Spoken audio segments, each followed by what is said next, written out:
नमस्कार, मैं रविश कुमार। अनुच्छेद 370 के बारे में आप तब तो और भी जोर शोर से सुनते हैं जब बीजेपी चुनाव की मुद्रा में होती है या बीजेपी सत्ता में होती है। पिछले साल दिसंबर में नरेंद्र मोदी ने कहा था कि अनुच्छेद 370 से जम्मू कश्मीर के आम आदमी को फायदा हुआ है या नहीं, इस पर कम से कम बहस होनी चाहिए। यह एक ऐसा मुद्दा है जिस पर सतत बहस वैसे भी चलती रहती है। इस बार भी सरकार बनने के साथ ही बहस शुरू तो हुई, लेकिन उससे माहौल वही बना जो पहले बनता आया है, वही पुरानी लाइन। पीएमओ में राज्य मंत्री जितेंद्र सिंह ने कहा अनुच्छेद 370 समाप्त किया जाएगा। हालांकि बाद में वो इस बयान का खंडन कर गए, लेकिन तब तक उमर अब्दुल्ला बयान दे चुके थे कि अनुच्छेद 370 को समाप्त करने के लिए जम्मू कश्मीर की संविधान सभा का पुनर्गठन करना होगा, जो 50 के दशक में ही राज्य का संविधान बनाने के बाद समाप्त हो गई थी। तब आरएसएस के राम माधव ने कहा कि जम्मू कश्मीर हमेशा भारत का अभिन्न अंग रहा है, स्पेशल स्टेटस देने वाले संवैधानिक प्रावधान के साथ भी और उसके बिना भी। अब आप सवाल कर सकते हैं कि जब अभिन्न अंग है ही तो स्पेशल स्टेटस को लेकर इतनी सियासी संघर्ष क्यों इस तरह से हो रही है। उमर अब्दुल्ला ने कहा कि अनुच्छेद 370 समाप्त तो हो गया तो जम्मू कश्मीर भारत का हिस्सा नहीं रहेगा। राम माधव ने कह दिया कि राज्य उनकी जागीर नहीं है। मोदी सरकार के मंत्री जितेंद्र सिंह के भाई नेशनल कॉन्फ्रेंस के जम्मू रीजन के अध्यक्ष भी हैं और मुख्यमंत्री के राजनीतिक सलाहकार भी। पीडीपी की नेता महबूबा मुफ्ती ने भी कहा कि अनुच्छेद 370 को बदलने का कोई भी प्रयास होगा तो मतलब होगा कि आप चाहते हैं कि जम्मू कश्मीर से कोई नया रिश्ता बने। इसके लिए तो जम्मू कश्मीर के लोगों से भी पूछना होगा कि आप बीजेपी इसके लिए तैयार है। अनुच्छेद 370 पर कई रिपोर्ट हैं और गूगल करेंगे तो कई अच्छे लेख मिलेंगे। इस बहस को हां या ना के संदर्भ में देखने का प्रयास मत कीजिए, वो भी टीवी की बहस से। यह भी सही है कि कई बार इस बहस का संबंध जितना कश्मीर से नहीं होता है उतना इसके बहाने अन्य इलाकों में वोटों के ध्रुवीकरण से हो जाता है। कई लोग यह भी कहते हैं कि अनुच्छेद 370 पर बहस करनी है तो 370, 370A को लेकर भी बहस होनी चाहिए, जिसके तहत अन्य राज्यों को भी विशेष दर्जा जैसा मिला हुआ है। 6 दिसंबर 2013 को हिंदू अखबार में अमिताभ मट्टू ने लिखा है कि इस अनुच्छेद को लेकर कई तरह के मिथक बन गए हैं। जरूरत है इसके तथ्यों को समझने की, ना कि इसे लेकर बनाई गई कहानियों में बहने की। अमिताभ मट्टू लिखते हैं कि अनुच्छेद 370 को लेकर नेहरू और पटेल के बीच मतभेद के कई मिथक बनाए जाते हैं, जबकि तथ्य यह है कि चंद असहमतियों के बावजूद इस अनुच्छेद के ड्राफ्ट को तैयार करने में पटेल की अहम भूमिका थी। बिना उनकी मदद के यह आकार नहीं ले सकता था। साथ ही ध्यान में रखना चाहिए कि अनुच्छेद 370 अब अपने मूल रूप में लागू नहीं है। कई प्रकार के प्रेसिडेंशियल ऑर्डर के जरिए इसका स्वरूप अब काफी बदल चुका है। जिस स्वायत्ता की बात की जाती है वो अब वैसी नहीं है। भारत सरकार की तमाम संस्थाओं के दायरे में जम्मू कश्मीर भी है। आंतरिक गड़बड़ी की स्थिति में आपातकाल में कदम उठाने और परमानेंट रेसिडेंट और उनके अधिकारों को छोड़ दिया जाए तो हमें यह भी ध्यान रखना चाहिए कि अनुच्छेद 370 को एक तरफा नहीं हटाया जा सकता। राज्य की विधानसभा से ही हो सकता, वरना संसद को संविधान में संशोधन कर इसे हटाना पड़ेगा, लेकिन तब यह अदालत में जाकर मामला उलझ सकता है। नरेंद्र मोदी के फोकस में कश्मीर तो रहेगा ही और आने वाले समय में ही साफ हो सकेगा कि ठोस रूप में वो क्या सोच रहे हैं। लेकिन दिसंबर की रैली में एक बात कही थी उन्होंने कि एक आम कश्मीरी को सोचना चाहिए कि अनुच्छेद 370 से क्या फायदा हुआ। इसका एक मतलब निकाला गया कि वो इस बहस में जम्मू कश्मीर की जनता को भी शामिल करना चाहते हैं और एक निकाला गया कि वो इसे हटाना चाहते हैं। लेकिन जब यह लगा कि बीजेपी नरम पड़ रही है तब 2 दिसंबर 2013 को अरुण जेटली ने ब्लॉग लिखकर कहा कि बीजेपी इस बात में यकीन रखती है कि डॉक्टर श्यामा प्रसाद मुखर्जी का जो विजन था जम्मू कश्मीर का संपूर्ण विलय को लेकर, वही भारत के लिए सही विजन है। जेटली ने लिखा कि यह सोचना गलत होगा कि बहस की बात करने का मतलब हमारा रुख नरम हो गया है। वे मानते हैं कि अनुच्छेद 370 के कारण भी अलगाववादियों को मौका मिला, जबकि अमिताभ मट्टू अपने लेख में इसका जवाब देते हुए लिखते हैं कि यह प्रावधान वहां के लोगों को भरोसा दिलाने के लिए था कि वे भी भारत का हिस्सा हैं। 370 एक किस्म का सत्ता का विकेंद्रीकरण है। अलगाववाद किन्हीं और कारणों से वहां पनपा जब इन तत्वों को वहां की नीति प्रक्रिया और सत्ता के ढांचे में हिस्सेदारी नहीं मिली। अलगाववाद किन्हीं और कारणों से ये सब पनपता है। ये अमिताभ मट्टू ये सब लिख रहे हैं कि श्रीनगर में 1982 में सभी राष्ट्रीय दलों की बैठक हुई थी, जिसमें बीजेपी के ही कई सहयोगी दलों ने कहा था कि स्पेशल स्टेटस बना रहना चाहिए। कश्मीर में कई सालों से अब शांति है। मोदी सरकार 370 को हटाकर अपनी पार्टी की वैचारिक प्रतिबद्धता को निभाना चाहती होगी, या उसके इस कदम से जम्मू कश्मीर के शांतिपूर्ण माहौल में भी स्थायित्व आएगा, ये सब सवाल है। क्या स्पष्ट बहुमत के साथ मोदी सरकार 370 को समाप्त करने की गंभीर पहल करेगी, ये सब सवाल है। हम प्राइम टाइम में बात करेंगे। हमारे साथ जम्मू कश्मीर विश्वविद्यालय के प्रोफेसर रियाज पंजाबी साहब भी हैं, पूर्व वाइस चांसलर हैं। सुनील सेठी साहब हैं, सीनियर एडवोकेट हैं जम्मू कश्मीर हाई कोर्ट में। MM अंसारी जी हैं, आप जम्मू कश्मीर पर पूर्व वार्ताकार रह चुके हैं जब राधा कुमार, दिलीप पदगाकर और आप तीनों ने मिलकर एक रिपोर्ट बनाई थी।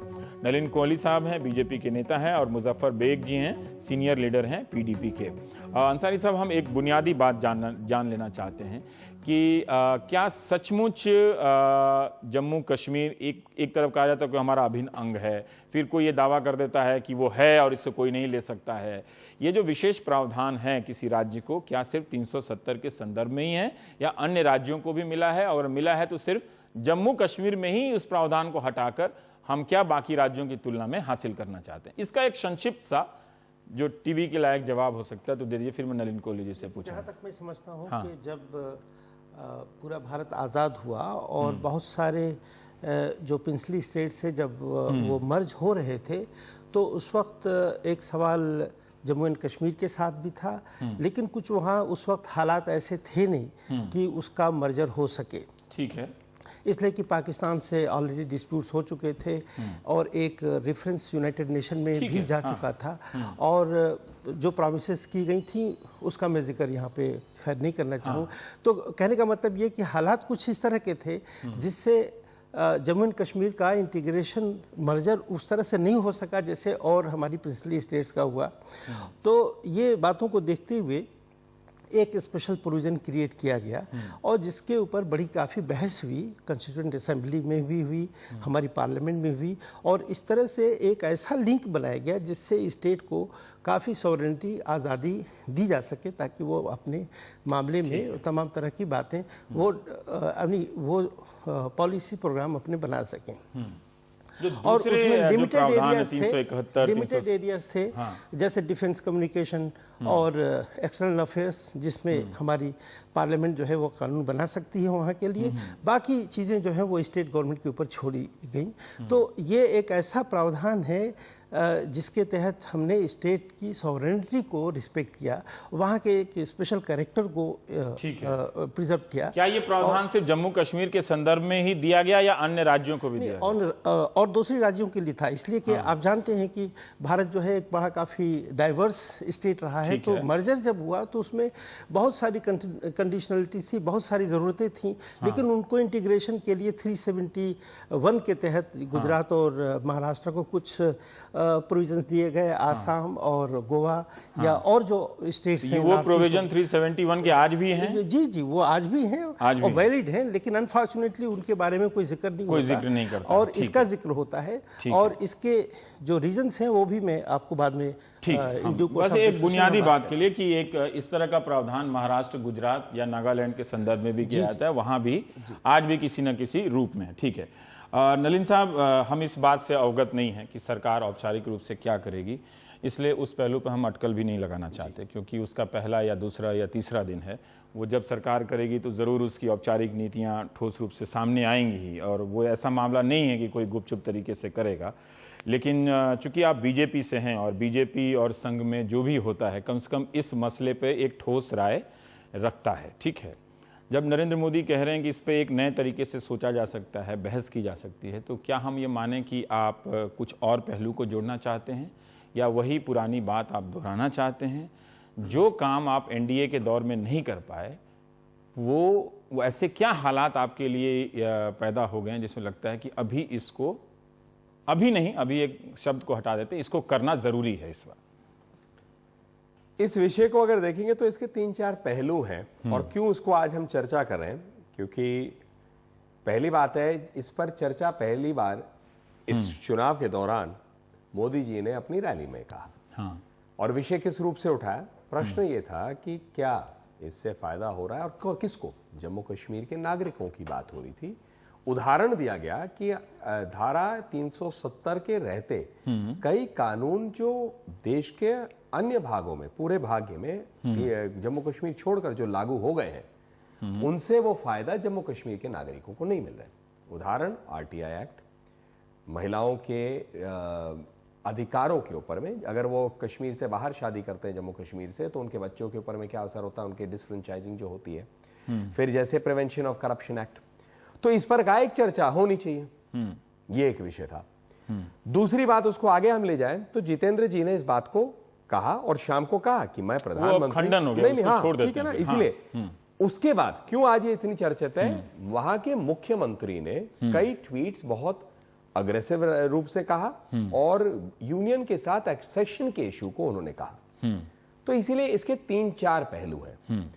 पहला पहलू है, और ये एक सार्थक डिस्कशन हो सकता है, आप एजेंडा से चले, एजेंडा मतलब आप पूछते कि क्या ये अनफिनिश्ड एजेंडा है एंड ऑल, हमारी प्रतिबद्धता हमेशा इस विषय पे रही है और घोषित रही है, ठीक हाँ, है, घोषित रही है, लेकिन जहां चर्चा की बात है उस पर इतना ज्यादा एक रिएक्शन आना मुख्यमंत्री से, मैं उसे एक राजनीतिक रूप से देखता हूं, मैं उसे एक लीगल या एक कॉन्स्टिट्यूशनल रूप से नहीं देखता हूं। अभी जो चुनाव वहां हुए हैं 10% से के करीब उनको वोट्स मिले हैं, चौथे नंबर पर एनसी है, 6 साल का शासनकाल उनका समाप्त हो रहा है। आप भी इस मसले को राजनीतिक रूप से भी उठाते हैं, राजनीतिक उठाई रहे हैं, फेयर है दोनों को ही, आप लोग ये इसमें साफ है कि तो हम लोग राजनीतिक PDP पार्टियां भी तो यही इसका करती है। राजनीतिक रूप देखेंगे, हाँ। और हमें लगता है कि जो उसने स्टैंड दिया, और दूसरा हम कहते हैं जो इंस्ट्रूमेंट, जो एक्सेशन की बात वो कह रहे हैं कि एक्सेशन एक किस्म से कंडीशनल है, हम उसे गलत मानते हैं, और हम उसी बात को लेते हैं जो जम्मू कश्मीर के प्रियम्बल में, उसके कॉन्स्टिट्यूशन के, और दूसरा जो जम्मू कश्मीर कॉन्स्टिट्यूशन का धारा सेक्शन 3 है कि ये it is a part of India, it is not. 370 का एक अलग हो सकता है, लेकिन एक्सेशन के इशू को जिस प्रकार से वो लिंक कर रहे थे, हम उसका खंडन करते हैं। आप चाहे तो मैं उसको और तथ्यों के साथ रख सकता हूं, लेकिन कल परसों से लगातार रख रहे हैं, बेग साहब भी यहां है, वो भी इस पर जोड़ सकते हैं बात। तो जहां तो इसको, और मैं एक ही लाइन में अगर कहूं तो सेक्शन 3 वो जम्मू कश्मीर कॉन्स्टिट्यूशन का कहता है, the state of Jammu and Kashmir is and shall be an integral part of the union of India. लेकिन ये सारे जो टेक्निकल पहलूज हैं, इस पर एक इसके बीच में इंदिरा और शेख का समझौता भी हुआ था 1975 में, जिसमें यह कहा गया था उससे पहले 54 में हुआ वो था। अभिन्न अंग है, जम्मू कश्मीर भारत का अभिन्न अंग है। ये पहले तो है या नहीं है, तो इस पर विवाद ही समाप्त हो जाता है, लेकिन ट्वीट आया है ना, क्योंकि ट्वीट आया जिसमें ये प्रश्न उठाया गया, वो सही है, लेकिन मैं आपसे वो जानना चाहता हूं कि वो जब वो एक समझौता है कि अभिन्न अंग है ना, उस और संघ के साथ उसके संबंधों का निर्धारण भविष्य में 370 के अंतर्गत ही होगा, तो इसमें क्या समस्या है? नहीं, मैं आपको कुछ और कह रहा हूं इधर। पहली बात है कि एक्सेशन जो है बिल्कुल 1947 के जो है एक्सेशन, वो उसमें कंप्लीशन है।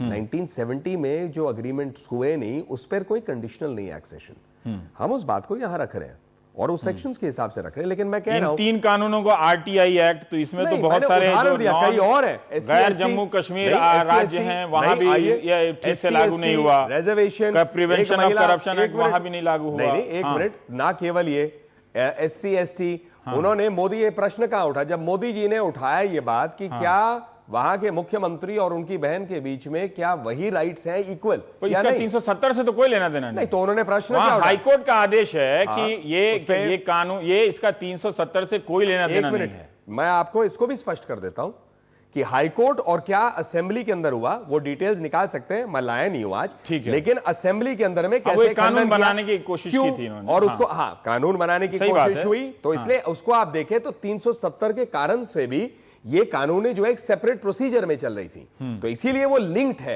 उसके कारण नहीं है, एक विषय हो सकता है, लिंक है। तो इसमें सार्थक अगर कोई चर्चा हो रही है इस पर, एक मुख्यमंत्री का इस प्रकार से अग्रेसिव स्टैंड लेना, एक्सेशन पे प्रश्न उठाना, तो नेचुरली हम इस बात को वैसे ही रख रहे हैं। ठीक है, उसका जवाब तो देंगे। आपसे उनकी प्रतिक्रिया नहीं, आप अपने स्टैंड पे भी टिके रहिए। ऐसा नहीं है कि उनके कहने के बाद आपने कोई स्टैंड छोड़ दिया। रवीश जी, आप भी नहीं बदले अपने पोजीशन से 1 इंच भी। रवीश जी, मैं विषय के टाइमिंग के ऊपर में आ रहा हूं कि 370 पर लगातार हम प्रतिबद्ध रहे हैं इसके हटाने के लिए। पार्टी ने कहा है, संघ ने कहा है, दोनों अलग अलग अपने रूप से एक है। हमारी तो अगर क्रिएशन है भारतीय जनसंघ की 51 में इसी मसले पे था। तो 98 के दौरान क्यों छोड़ दिया? 98 से 2004 के बीच में आपने क्यों छोड़ दिया? क्योंकि आपको शायद आप भूल रहे हैं, और मैं याद दिला देता हूं, एनडीए का आया था मैनिफेस्टो, बीजेपी का मैनिफेस्टो नहीं आया। बीजेपी के मैनिफेस्टो में कभी नहीं छोड़ा, एनडीए के मैनिफेस्टो में हमने इसको इंक्लूड नहीं किया, क्योंकि एनडीए का एक साझा कार्यक्रम ये था। बीजेपी का मैनिफेस्टो, इस बार तो एनडीए का मैनिफेस्टो ही नहीं, ये बड़ा अच्छा। बीजेपी के मैनिफेस्टो को एनडीए है, लेकिन एनडीए का मैनिफेस्टो आपको, क्योंकि एनडीए का मैनिफेस्टो अलग है, लेकिन ये जो अभी चर्चा, अच्छा एनडीए का मैनिफेस्टो है इस बार? नहीं, जो उस बार 98 और 2004 में थे, 99 और 2004, इसलिए छोड़ दिया आपने। ठीक है, चलिए, अब इस बार है तो वो अलग बात है। पर रियाज साहब, हम ये जानना चाहते हैं कि जो नलिन कह रहे हैं, और ये बात हम दर्शकों से भी कह रहे हैं कि जब नलिन कह रहे हो या अंसारी साहब कह रहे हैं, तो टीवी की समय सीमा के कारण बहुत सारी बातें छूटती भी रहती हैं, तो वो उसका ध्यान रखना चाहिए हमें। लेकिन क्या सचमुच अगर नरेंद्र मोदी ये कहते हैं कि जम्मू कश्मीर को ये सोचना चाहिए कि इस अनुच्छेद से क्या लाभ हुआ, तो इसके संदर्भ में मैं ये जानना चाहता हूं कि क्या इसी अनुच्छेद की वजह से जम्मू कश्मीर को नुकसान हुआ, या ये ना होता तो और ज्यादा लाभ हो सकता। और जो उदाहरण दिया SC/ST एक्ट का, RTI एक्ट का, महिलाओं के अधिकारों के बयान के बहाने, ऑर्गेनाइजर में भी लेख पढ़ रहा था कि ये महिलाओं के अधिकारों के बहाने इसमें प्रवेश कर रहे हैं और इस मसले को थोड़ा और दूसरा रूप देने का प्रयास कर रहे हैं। रिजर्वेशन की बात, हाँ, schedule tribe and OBC reservation, SC/ST act नहीं है वो। ठीक है। रियाज साहब जी, देखिए, मैं एक पहली बात तो मैं ये कहना चाहता हूँ कि मुझे ये लग रहा है कि जैसे कोई मैच हो रहा है। नहीं, वो मैं नहीं कर रहा हूँ, वो नहीं, दूसरे चैनल में क्या हो रहा है वो मत कीजिए। मैं कहता हूँ उसमें पॉलिटिकल मैच ये हो रहा है कि एक पार्टी कह रही है कि हम इसको हटा लेंगे, दूसरी पार्टी कह रही है उसको हटाने नहीं देंगे, तो इसमें सारा मामला उलझ गया है। वो ये राजनीति कर रहे हैं, जो असली मुद्दे हैं वो पीछे रह जाते हैं। कम से कम इसमें मोदी जी ने एक अच्छी बात कही थी कि इस पर बहस होनी चाहिए, तो बहस होनी चाहिए। सबसे पहली बात तो यही है, क्या इससे कुछ लाभ हुआ है। उससे पहले भी एक बात और है कि कई जो अहम प्रोविजंस हैं कॉन्स्टिट्यूशन के, क्या वह अप्लाई हो गई 370 के बावजूद J&K में। तो उसका जवाब ये है कि सबसे पहले जो ये था कि वहाँ परमिट सिस्टम था एंट्री का, वो खत्म हो गया। उसके बाद जो 2-3 मुद्दे थे, जैसे आर्म फोर्सेज एक्ट अप्लाई हुआ ना 370 के बाद भी, से हाँ, तो पहले उसको साफ साफ कहिए ना दर्शकों के सामने। नहीं, हाँ, मैं ये इसका कहना मतलब चाहता हूं कि 370 हमें वहाँ कुछ करने से रोकता नहीं है, भले उसकी भावना चाहे जो भी रही हो। हाँ, ठीक है। जब केंद्र जो है राज्य को ये कहता है कि इसकी हमें जरूरत, जैसे वहाँ पर वजीर आजम था, चीफ मिनिस्टर नहीं था, कर दिया सादिक साहब ने in one go. Chief minister, अब चीफ मिनिस्टर कहते हैं ना, हाँ, कहते हैं, गवर्नर कहते हैं, जो सादर रियासत था, सुप्रीम कोर्ट का जुरिडिक्शन है, ऑडिट एंड कंट्रोल जनरल का, ये सब हो गया है। ये इसका एक पार्ट है। तो मैं ये कहना चाहता हूँ कि जब कभी जरूरत होती है तो इस तरह के एक्सटेंशंस होते हैं। लेकिन सबसे बड़ा जो है मुद्दा वो ये है, क्या कुछ आर्थिक लाभ भी हुआ है J&K स्टेट को 370 से। पूरे साउथ एशिया में 370 की बदौलत जो है लैंड टू टेलर मिला। जम्मू कश्मीर एक पहली रियासत थी जहां पर किसी मुआवजे के बगैर जो जमीन जोतने वाला आदमी था, जिसके सर पर सरमायादार और जागीरदार था, उससे जमीनें लेकर इन लोगों को दी गई। उसका नतीजा ये लाभ हुआ 370 की वजह से। जो आप देखिए, आज भी बिहार में बहस हो रही है कि भूमिहीनों को सरकार जमीन दे पाएगी कि नहीं दे पाएगी। आप ये बता रहे हैं कि हाँ, जहाँ कम्युनिस्ट रूल रहा है, इतने 30 साल शासन रहा है, हाँ, तो इसका लाभ ये हुआ है कि देश में ये बात मैं इतनी आर्टिकल पढ़ रहा था, गूगल सर्च में मिली नहीं मुझे, खैर कोई बात नहीं। हाँ, देखिए, हाँ, भूमिहीन किसानों को जमीन मिला। चलिए आगे बढ़ते हैं जल्दी से। हाँ, मैं उस्ताद हूँ, मैं एजुकेट करूंगा लोगों को। हाँ, आप कीजिए ना। पूरे देश में जो है बिलो पॉवर्टी लाइन में 26% लोग रहते हैं, जबकि J&K शहर में सिर्फ 3% रहते हैं। 3% people are below the poverty line. हाँ, सही है। Even in Gujarat it is 13%। तो ये 370 का लाभ है। गुजरात का नाम में तो तुरंत कहेंगे वहाँ कोई गरीब नहीं है। ऐसा है, मैं इसलिए कह रहा हूँ। उनके बात का ठीक है, आपने ये 2 बात कह दिया कि लाभ हुआ है, ठीक है। अच्छा, लैंडलेस लेबर को लीजिए कि जहाँ पर एग्रीकल्चर लेबर्स ऑल इंडिया 23% है, 23% लैंडलेस लेबर्स। कश्मीर में बिलो 2%। 2% से भी कम भूमिहीन मजदूर। जी जी।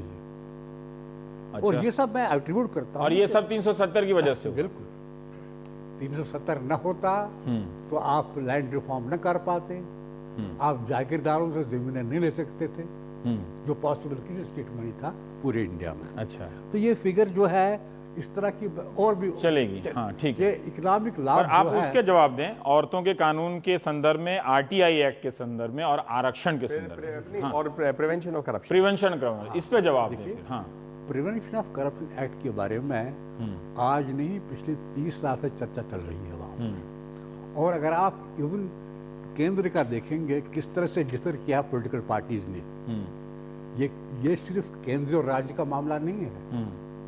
हालांकि मैं आपको याद दिलाना चाहूंगा कि मोदी जी ने ये कहा था, जो रिपब्लिक डे मैसेज था, उन्होंने कहा था कि देश की जो डाइवर्सिटी है उसके हिसाब से जो राज्य हैं उनको ज्यादा ऑटोनॉमी मिलनी चाहिए, सेंटर जो है उसको इम्पोज नहीं करना चाहिए।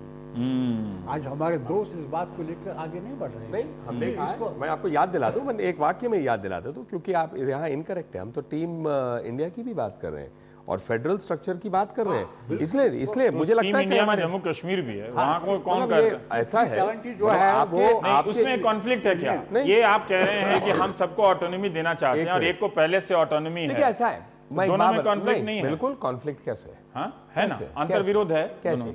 नहीं, अगर ये अंतर नहीं, मैं आपने अगर आप सबको स्वायत्ता देना चाहते हैं ज्यादा से ज्यादा, एक के पास पहले से हासिल है तो उसको खराब करने के प्रावधान पे तो आपका क्या? तो इसका मैं कन्वर्स आपको डाल देता हूं एक डिबेटिंग पॉइंट में। तो क्या 370 को हर राज्य को दे देना चाहिए? ये क्या आपका पॉइंट है?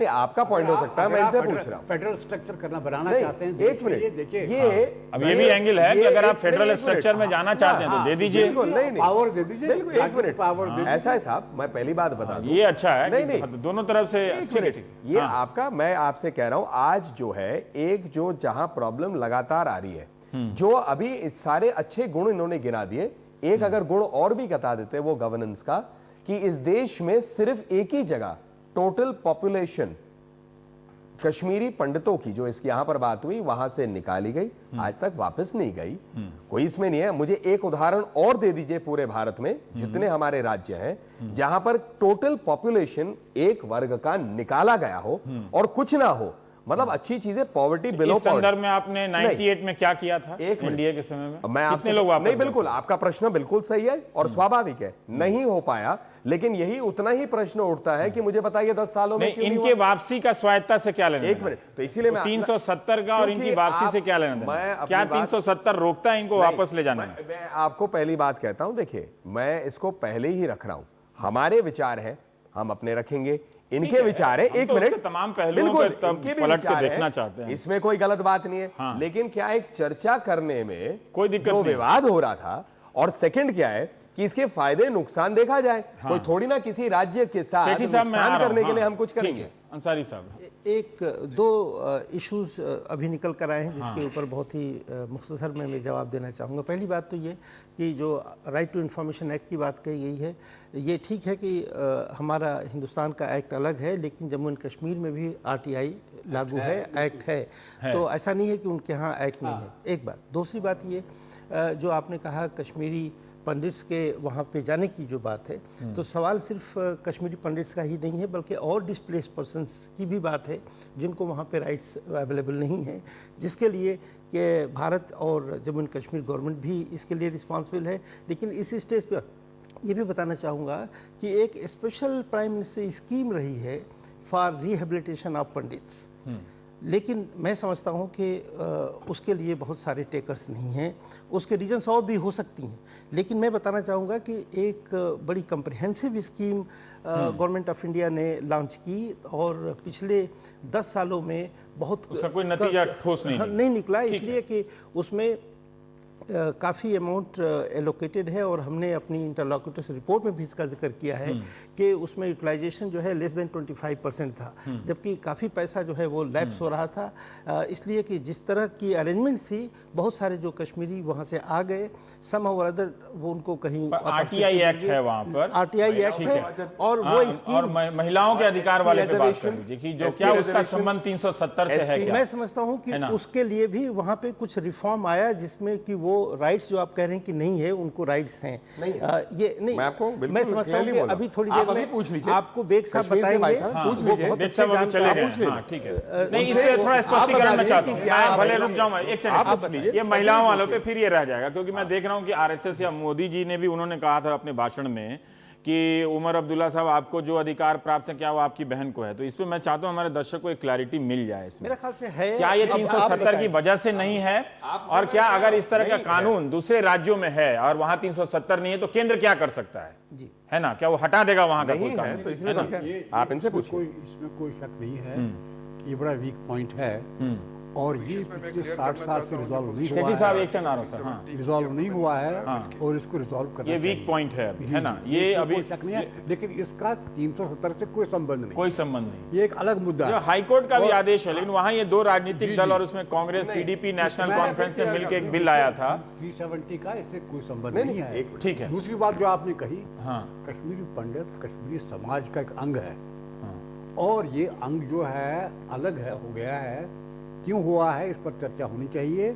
और इसके बावजूद भी एनडीए सरकार में भी, वाजपेयी जी की सरकार में भी, ठीक है ना? क्यों वो कुछ ऐसा नहीं आप कर जो है बड़ा- सके। सेठी साहब, नहीं, आप- नहीं, इस पे चर्चा तब तक होनी चाहिए, कई पीढ़ियां निकल भी नहीं, जाएंगी। वो अभी मत ऐसा ये है, उस वाले separatism, इश्यू पे ना, ना, इस मेरे issue लिए भी पर। बहुत इंपॉर्टेंट नहीं, इसको इस रूप से कहना, चर्चा होनी वहाँ के चाहिए जो कि human अभी तक rights से चर्चा जो क्या कर रहे हैं, related लोग बातें अपने घर नहीं हैं, लौट और सकते। एलिनेशन का जो इशू है वो भी एड्रेस होना चाहिए। हाँ, जो पर सेठी साहब, ये औरतों के अधिकार के मामले पे मैं देख रहा था कि आरएसएस की संबंधित पत्रिकाओं में भी काफी इसका जिक्र है। अभी एक नया तरह से आर्गुमेंट, मैं ये समझा कि शायद वो एक नए तरीके से प्रयास किया जा रहा है कि इस मुद्दे के जरिए इस बहस में एंटर किया जाए।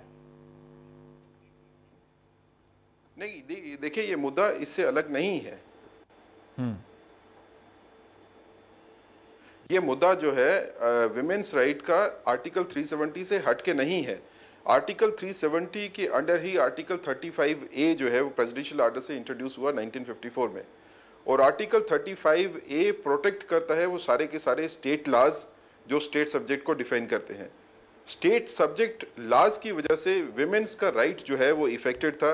शादियों के बाद उनको स्टेट सब्जेक्ट का राइट खत्म हो जाता था। वो हाईकोर्ट की जजमेंट से ये जरूर हुआ कि विमेन का राइट जो है वो शादियों के बाद एट स्टेट सब्जेक्ट जो है वो मेंटेन किया गया, लेकिन जो उनके आगे बच्चे हैं उनको वो राइट नहीं दिया गया। अब इसका अगर ये कहेंगे कि ये आर्टिकल 370 के साथ इसका बिल्कुल कंसर्न नहीं है तो वो बिल्कुल ठीक बात नहीं होगी, वो गलत बात होगी। पर इसका अरुण जेटली कंसर्न ने आर्टिकल 35A से है, जो आर्टिकल 35A आर्टिकल 370 के अंडर आता है। अरुण जेटली ने अपने ब्लॉग में 2 दिसंबर के अपने ब्लॉग में लिखा है कि वहां के हाईकोर्ट ने इसकी पूरी व्याख्या दी है कि इसका कोई संबंध नहीं है, और वो ये लिखते हुए आगे बढ़ के कह रहे हैं कि पीडीपी और नेशनल कॉन्फ्रेंस इन दोनों ने एक सरकार में, वहां की विधानसभा में बिल लाने का प्रयास किया इस फैसले को बदलने के लिए। मैं आपको ये पोजीशन क्लियर करना चाहता हूं कि आर्टिकल 35A जिससे कि विमेन के अगेंस्ट जो लॉ बना था वो प्रोटेक्ट होता था, कॉन्स्टिट्यूशनल प्रोटेक्शन थी, वो आर्टिकल 370 के अंडर ही बना था। सो इसका ये कहना कि इसका संबंध नहीं है वो शायद लीगली पूरी तरह से करेक्ट नहीं होगा। जब ये हाईकोर्ट की जजमेंट आ गई जिससे कि विमेन्स के राइट को स्टेट सब्जेक्ट को शादियों के बाद मेंटेन किया गया, तो उसको डिफीट जो है जी तो असेंबली ने पास कर दी बगैर डिस्कशन के। जी, आपका कोई लिंक कट रहा था लेकिन फिर भी आवाज आ रही, तो हम एक बार और पूछ लें कि यहाँ रियाज साहब कह रहे थे कि 370 की वजह से बहुत लाभ हुआ, जैसे वहां जागीरदारों से जमीनें लेकर, सरमाएदारों से, कैपिटलिस्ट या जो लैंडलॉर्ड हैं उनसे जमीन लेकर भूमिहीन किसानों में बांटी गई। वहां गरीबी बहुत कम है और वहां पर भूमिहीन मजदूरों की संख्या बहुत कम है अन्य राज्यों की तुलना में। ये एक लाभ हुआ है 370 की वजह से, राज्य ने अपनी स्वायत्ता का, इसका कोई कंसर्न हाँ, सिर्फ एक ऐसी स्टेट है जिसमें 19(1)G अभी भी अप्लाई करता है, राइट टू प्रॉपर्टी अप्लाई करता है। ये जो अमेंडमेंट की गई थी ये लॉज में, लोकल लॉज में अमेंडमेंट की गई थी, वो एक डिफरेंट इशू है। 370 की वजह से जहां पे इफेक्ट होता है वो ये कट रहा है। पर हाँ, इंटरलिंक, माफी चाहता हूं दर्शकों से, पर हम अपना सवाल बदल देते हैं कि आपने अपनी रिपोर्ट में लिखा था कि केंद्र सरकार को स्वायत्ता बहाल करनी चाहिए, उसे उन्हीं मसलों पर कानून बनाना चाहिए जो आंतरिक और बाहरी सुरक्षा से बहुत संबंध रखते हों, बहुत ज़रूरी हो, अन्यथा नहीं। शायद आपका मतलब ये रहा होगा कि 370 के रहने के बावजूद केंद्र सरकार संसद कानून बनाकर बहुत तरह का अतिक्रमण कर रही है, उसकी बहाली होनी चाहिए। तो आप उसकी दलील दे रहे थे तो सरकार ने आपको खारिज कर दिया, ये जस्ट उल्टा बात कह रहे हैं। नहीं, हमने जो कुछ कहा उसकी वजह से सरकार ने खारिज नहीं किया, उसकी बात कुछ और थी, इसलिए कि हमारा जो मैंडेट था वो हमने कंप्लीट किया है। इसके बाद ये पॉलिटिकल पार्टीज का काम था कि उसके ऊपर बहस करें और उस बात को आगे बढ़ाएं, लेकिन अनफॉर्चुनेटली किसी पॉलिटिकल पार्टी ने इसके ऊपर कोई तवज्जो नहीं दी। और मैं ये भी कहना चाहूँगा कि आपने जैसा जिक्र किया कि आपके मैनिफेस्टो में है, तो मैंने देखा ये कि इनके मैनिफेस्टो में हमारी रिपोर्ट में जो डेवलपमेंट गवर्नेंस से रिलेटेड और ह्यूमन राइट्स वायलेशन से जो तमाम बातें हैं वो रिफ्लेक्ट होती हैं, एक्सेप्ट 370 के मामले में। जबकि आपने एब्रोगेशन की बात कही, हमने ये कहा कि इसके ऊपर एक कॉन्स्टिट्यूशनल कमेटी होनी चाहिए जो इसको रिव्यू करे, और हमने कहा कि इसको स्पेशल स्टेटस दे देना चाहिए। जैसे 370 के तहत और स्टेट्स को दिया है, उसी तरह से 370 को स्पेशल कर दिया जाए, बजाय इसके कि टेम्पोररी हो। और ये जो 65 ईयर्स रहे, मतलब वो रहे। और जो कुछ ऐसे एक्ट्स हैं जो वहाँ पे एक्सटेंड किए गए हैं, उनका इरोज, जिसको कहते हैं कि अब 370 का इरोजन हुआ है और उसका पालन नहीं हुआ है और लीगल तरीके से नहीं किया गया। मैं बताना चाहूँगा कि जब 52 में जब पूरी बहस हुई तो कॉन्स्टिट्यूएंट असेंबली में भी हुई, हमारी पार्लियामेंट में हुई, और वही एक ऑथेंटिक पोजीशन है जिसको हमें मेंटेन करना चाहिए, जो अनफॉर्चुनेटली हमने मेंटेन नहीं किया। लेकिन इसका मतलब ये नहीं है कि उसका नुकसान हुआ। जैसा एक सेकेंड, जैसा रियाज साहब ने बताया कि कुछ ऐसे कानून वहाँ पे लाए गए, जैसे सुप्रीम कोर्ट का जुरिडिक्शन है, इलेक्शन कमीशन वगैरह का था, जो हमारी बड़ी पावरफुल और डेमोक्रेटिक बॉडीज हैं, तो उसका लोगों को फायदा जरूर हुआ। और 370 जो है वो किसी भी तरह से अपने मूल रूप में नहीं है। कोई रोड़ा, मूल रूप में नहीं है और रोड़ा भी नहीं है, रोड़ा भी नहीं है। तो हमने ये कहा कि इसके ऊपर एक अगर बातचीत हो जाए और इंटेलेक्चुअल्स की बात हो, ना कि रोड्स पे, सड़कों पे, एक धारणा बन जाती है कि इसको एक तरह से, मुझे लग रहा है आप लोगों की बात सुन के कि काफी और जानकारी जुटाने की जरूरत है आम चौक चौराहों पर भी इस बहस को करने के लिए। बहुत प्रोसेसर बताना चाहूंगा कि इसके ऊपर पहले भी बात हो चुकी है, और एक डीडी ठाकुर कमेटी थी जो फारूक अब्दुल्ला साहब के ज़माने में बनी थी, कि वो ये देखे कि 370 का जो ये शेख साहब के ज़माने में, ये देखने के लिए कि 370 का कहाँ तक पालन हो रहा है या नहीं हो रहा है। तो उसमें जो कुछ बातें थी उसमें ये कहा गया कि उसमें कोई जम्मू कश्मीर के लोगों की भी राय होनी चाहिए कि उसके बाद एक फौरन दूसरी भी कमेटी बनी। मुझे अब ब्रेक पे जाना पड़ेगा। डॉक्टर कर्ण सिंह ने आज एक प्रेस रिलीज जारी किया, वो मैं चाहता हूं कि पढ़ दूं कि वो लिख रहे हैं कि ये पूरा मामला काफ़ी संवेदनशील है और इसे शांति और परिपक्वता के साथ संभाला जाना चाहिए। मेरे पिता महाराजा हरि सिंह ने असाधारण परिस्थितियों में अक्टूबर 1947 में भारत के साथ शामिल होने से जुड़े पत्र पर दस्तखत किए थे। तब पाकिस्तान की ओर से कबायली आक्रमण की वजह से युद्ध चल रहा था। ये सही है कि विलय पत्र बिल्कुल वैसा ही था जैसा दूसरी प्रांतीय सरकारों रजवाड़ों के साथ किया गया। बाद में अन्य राज्यों ने जहां विलय के समझौते पर दस्तखत कर दिए, वहीं जम्मू कश्मीर का बाकी देश के साथ संबंध विशेष परिस्थितियों की वजह से रहा, इसलिए उसे विशेष दर्जा दिया गया। जम्मू कश्मीर का संविधान जो 1957 में मेरे दस्तखत से लागू हुआ, वही आज भी लागू है। जम्मू कश्मीर भारत का अभिन्न अंग है, लेकिन इसका यह मतलब नहीं कि इसके साथ बिल्कुल अन्य राज्यों जैसा ही व्यवहार किया जाए। दुनिया में ऐसे कई उदाहरण हैं जहां विशेष परिस्थितियों की वजह से कुछ इलाकों के साथ विशेष सलूक किया गया है। हालांकि अलगाव की बातें बिल्कुल भी स्वीकार्य और मान्य नहीं है, लेकिन अड़ियल रुख भी ठीक नहीं है। मेरी सभी पक्षों से अपील है कि वो इस मामले पर बयानबाजी को हल्का करें और मंत्री के बयान से नई सरकार को तुरंत एक मुश्किल और जटिल स्थिति में न डालें।